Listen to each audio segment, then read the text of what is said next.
তো এই বিশাল বড় প্যালেসটাও তাদের, বাট আমরা এই বাড়িতে যাব না, আমরা যাব তাদের আরেকটা বাড়িতে। সেখানে আমার শাশুড়ি মায়ের অনেক স্মৃতি আছে, তারা বোনেরা ভাইয়েরা মিলে অনেক মজা করেছে এখানে। এই যে চলে এসেছি আমরা, অনেক সুন্দর ফুল মুন ছিল রাতটায়, সো আকাশটাও সুন্দর লাগছিল, আর সামনে গার্ডেনিং, এগুলো আমরা আস্তে আস্তে রাত হয়ে গিয়েছে তাই আর কি সেভাবে করে দেখাতে পারছি না। এখন আমার শাশুড়ি মা আমাকে বাড়িটা ঘুরে ঘুরে দেখাচ্ছে। এইটা নাকি তাদের ধানের রুম, ধান নাকি গমের রুম, আর এটা ব্যাকইয়ার্ড। এখান দিয়ে আবার বের হলে একটা পুকুর আছে, সেই পুকুরটাও খুব সুন্দর পাকা করে আর কি ঘাট করা আছে। এই তো সেই পুকুর, এই পুকুরে নাকি আমার শাশুড়ি মায়েরা তার ভাইয়ের বিয়েতে রং খেলে তারপর ডুবাডুবি করেছিল। এখন এই পুকুর ভর্তি শুধু মাছ আর মাছ। তো লাইট মেরে আমার হাজবেন্ড আবার দেখাচ্ছিল, ওই দেখো মাছ, অনেক মাছ।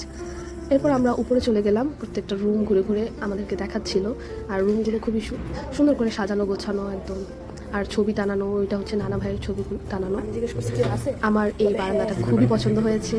এই বারান্দাটা এত স্পেশিয়াস আর এত আর কি আমার খুবই ভালো লেগেছে। এই বারান্দায় বসে বসে চা খেতে খুব ভালোই লাগবে, আর অনেক বড় ফ্যামিলি হলে এই বারান্দাটাই তাদের জন্য পারফেক্ট। লাইট ধরে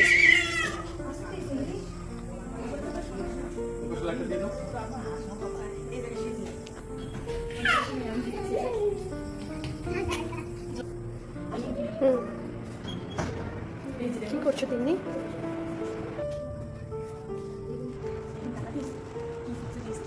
আমার চুলা খেয়েছে। অ্যান্ড দেন ঘোরাঘুরি শেষে সবাই একসাথে ড্রয়িং রুমে বসে গল্প করছিল। ছোটো আম্মু আসলামকে ঘুম পাড়াচ্ছে, আর আমি বসে বসে স্ন্যাপ নিচ্ছি।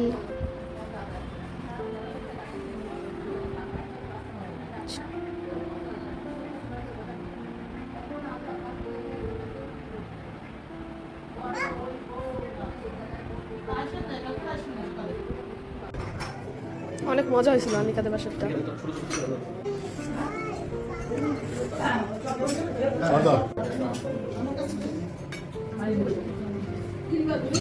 খাওয়া দাওয়া শেষে আমরা সবাই এখন বাড়িতে চলে যাচ্ছি, আর আমার মনে হয় না যে বাসায় যেয়ে আবার মেলায় যাওয়ার জন্য বের হবে কেউ। সো ওরা সবাই তো গাড়িতে চলে গিয়েছে, আমি আর আমার হাজব্যান্ড হচ্ছে রিক্সায় করে যাব। রিক্সায় ঘুরতে আমার খুব ভালো লাগে, তাই রিক্সায় করে যাচ্ছি আমরা দুজন। অ্যান্ড আমি ভাবলাম রাস্তায় মাঝে আর কি বাসার সামনেই মেলা, তো নেমে একটু মেলায় যাই। বাট আমার খারাপ লাগছিল, প্রিয়াকে নিয়ে আসতে পারিনি। প্রিয়া হচ্ছে ওর বোনের সাথে তার গাড়িতে দিয়েছে। আর এদিক দিয়ে আমরা মেলায় এসেছি, রাতের 10টা বাজে মেলায় এসেছি। আর এটা ছিল হচ্ছে ডিজিটাল নাগরদোলা, আর এই নাগরদোলাটা ছিল লোহার একদম, তাই আমার একটু কম ভয় লেগেছে। আর অনেক ফাস্ট আর কি ঘুরেছে নাগরদোলাটা, খুবই মজার একটা এক্সপিরিয়েন্স ছিল। অনেকদিন পর উঠলাম নাগরদোলায়। আর এই তো একটা বোবাটি খেয়ে আমরা বের হয়ে গেলাম। এটা প্রাইসটাও খুব কম ছিল, তাই বোবাটাও কম ছিল। বাই।